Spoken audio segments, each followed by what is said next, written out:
Hi everyone and welcome back to Splash Page, and today we're going to be talking about episode 7 of the first season of Silo, entitled The Flamekeepers.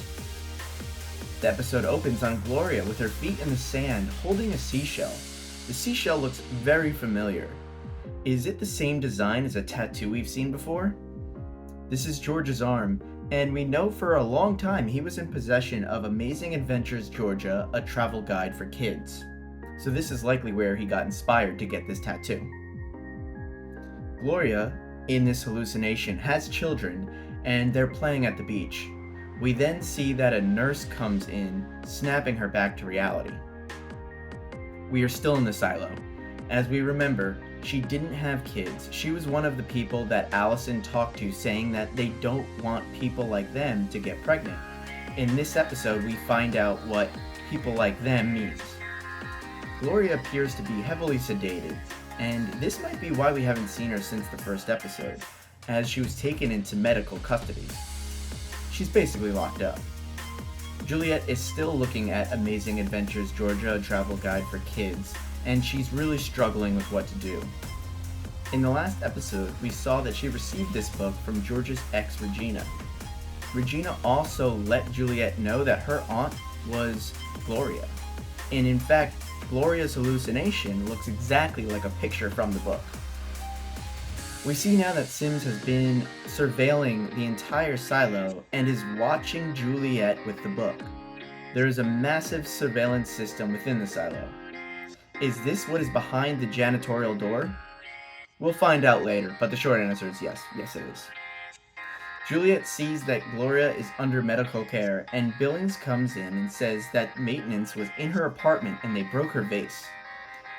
Now we're starting to piece together that the vase in front of the mirror was to block the cameras.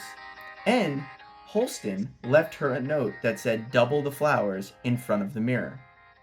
The mayor wants to see Juliette Nichols, but she says she needs to reschedule. Juliette seems to be making a lot of powerful enemies. She then goes down to the midst to the long-term care center where she believes Gloria is being held.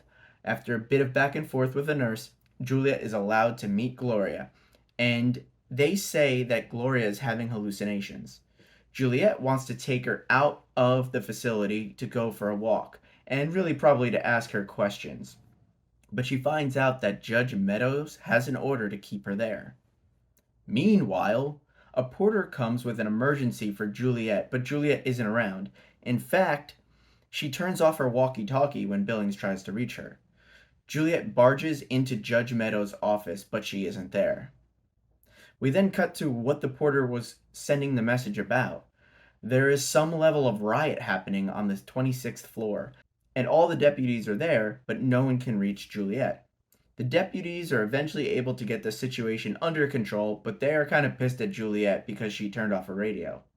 It seems that a bar owner suspects that people from a lower level broke in and destroyed his bar because the prior night he kicked them out for getting a little too rowdy.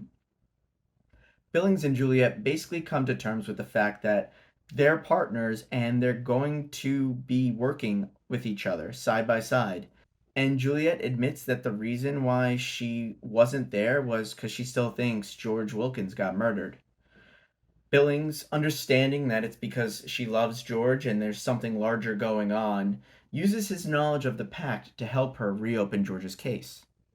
This is a partnership I can get behind, even if it's because Juliette's basically blackmailing Billings because she knows that he has the syndrome, which seems to be some type of Parkinson's-like disease that is in the silo. After a rather rough day, Juliette goes to the cafeteria and stares at the lights in the sky that we know are called stars. She meets up with Lucas, and he says that he's a systems analyst who works for IT. They talk about the stars and the sky and how Lucas one time saw a shooting star or a meteor. Lucas then tries to make a super awkward move on Juliette, and yeah, she's not very receptive to it, so she walks away. But before that awkwardness, Juliette asks Lucas if he's figured out anything about how it really is outside, but he says no. Do we trust him? In Amazing Adventures Georgia, Juliette sees that one of the pages has constellations on it. They do a nice job to pan to the mirror to show that there is no longer a vase or flowers in front of it, so they have a clear view of what's happening in her apartment. Juliette then goes to the mayor's office, and the mayor claims to have received a threat. It appears that Judge Meadow was disappointed in the fact that he defended Juliette and sent Sims to threaten his job. And he says that they need to figure out a way to basically blackmail Meadows to keep her in her lane. She's apparently getting too powerful. Juliette then visits a very sick Judge Meadows, who happens to have an Etch-a-Sketch relic prominently displayed in her foyer. Judge Meadows says she can't lift the order because she doesn't have the power that someone above her has. I think there's also a relic, maybe one of those rubber frisbees, Aerobi Sprint Ring Outdoor Flying Disc, 10 inches orange. Judge Meadows appears to be afraid of the powers that won't let her lift the order, so I wonder where she actually stands in the pecking order. Who's above her? Who's really pulling the strings? If you're enjoying this video, please like and subscribe to make sure you're following Silo with us. I'm also going to post links to all the relics I see in the show in the description below, so you can go buy them on Amazon. Take a look. There's a lot of fun ones. Back to the show. Sims was watching the interaction between Juliette and Judge Meadows as well, so we now know that he has eyes everywhere, and could he be that higher source forcing Judge Meadows' hands? He also knows that Juliette visited Gloria in the hospital. Juliette then goes to visit her father, someone she hasn't seen in a very long time. She sees her brother's doll that apparently they kept even though we saw her recycle a lot of their goods. She asks her dad to help her get Gloria out of the hospital wing, and while he's resistant at first, she pretty much calls him out for being a terrible father, and then he agrees to help her. Once the coast is clear, Dr. Nichols goes in and gets Gloria and takes her for a walk. He says he's going to bring her to the nursery. And in the nursery, Juliette awaits. Gloria, still heavily medicated, is kind of just sitting there, and Juliette and her father argue about giving her what is essentially an adrenaline shot to kick the sedative out of her system and wake her up. You can tell that her dad really doesn't want to do any of that, but he's only really doing it because he's trying to make up for being a really crappy father to her when she was a child. Well, suspicion confirmed, the janitor closet does host the security cameras. They were watching Juliette, but lost her once she entered the nursery because apparently it's a blind spot. They don't have cameras in there. They have no idea where she is. They know she's in medical, but no idea where. Juliette's father leaves for coffee, which kind of seems like a bad idea, but just as he does that, Gloria wakes up. Then her dad comes back in, and Gloria sees Dr. Nichols and freaks out because she believes that he was one of the doctors, in air quotes, that helped her with her fertility. End air quotes. And by that, we mean lied to her and stopped her from having a baby. Once they get Dr. Nichols to leave, Juliette shows Gloria the book. Gloria says that she actually gave it to George's mother, Anne, and that Anne was one of them. They were called the Firekeepers. Gloria says that they are being erased by the powers that be in the silo. She says that they put something in the water so their memories fade, and anyone that identified as a Flamekeeper, they made sure never procreated. I love the name Flamekeepers. It reminds me of a number of things, but the two that immediately came to mind were the firelights in Arcane, and also from the book The Road, they talked about carrying the fire, which I think is a really nice metaphor for what's going on also here in the silo. She says that Anne died, so George was kind of on his own from a really young age, and that she lost track of him. Juliette breaks the sad news that he died about a year ago, and she makes it known that it was murder.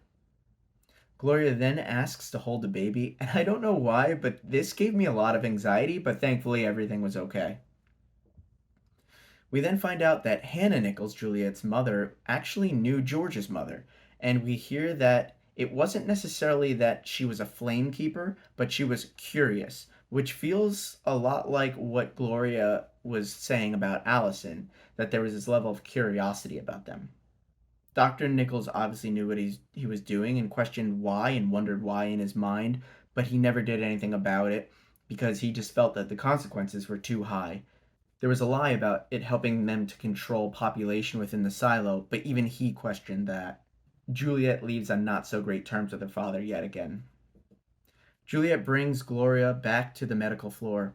Once they get into the room, Gloria mentions that the flowers in her room were gone, and then says that Holston was the one that put the flowers in front of the mirror in the first place. That gets Juliette thinking, why put flowers in front of the mirror? And he also left Juliette the note that said double the flowers in front of the mirror. Finally, we know that the maintenance team was in Juliette's apartment earlier and mentioned that they broke the vase. She immediately understands that they're being watched. She also happens to understand what a camera is because of Walker's experimentation on the camcorder that George had.